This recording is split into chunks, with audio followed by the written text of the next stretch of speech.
Okay, this is just going to be a little introduction to trig identities. We're going to define the reciprocal identities are, and then we're going to have a little look at tangent.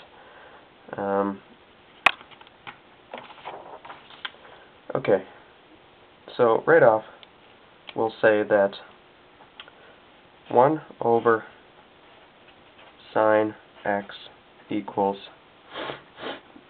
cosecant x. 1 over cosine of x equals secant of x, and 1 over tangent of x equals cotangent of x. And these are our three sort of reciprocal identities where they are just what the reciprocals of these trig functions are. Sort of a more convenient notation for writing them when the identities get larger. But 1 over tangent is kind of interesting in that tangent x equals sine x divided into cosine x. And where this comes from is, if you remember what the definition of tangent x actually is, like if you have a triangle, like tangent x equals opposite over adjacent sides. So if we actually draw this triangle out, and we say that our hypotenuse is 1,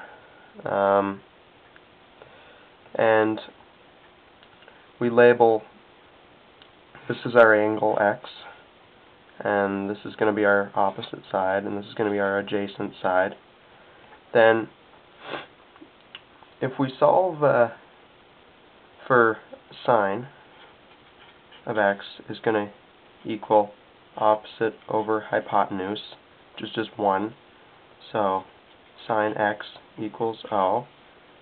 And then if we solve for cosine x, is going to equal adjacent over hypotenuse, or adjacent over 1, which is just saying that cosine x here equals adjacent.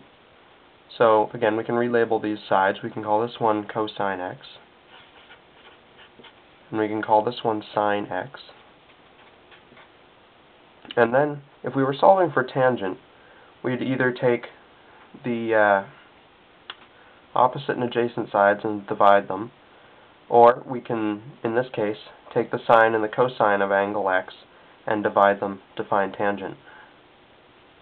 And the reciprocal of tangent simply being cotangent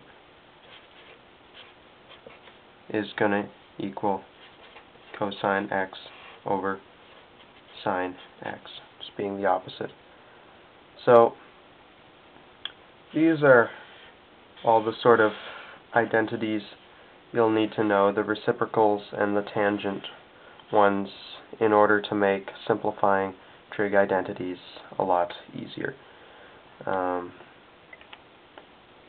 now, we'll get into Pythagorean ones in a little bit.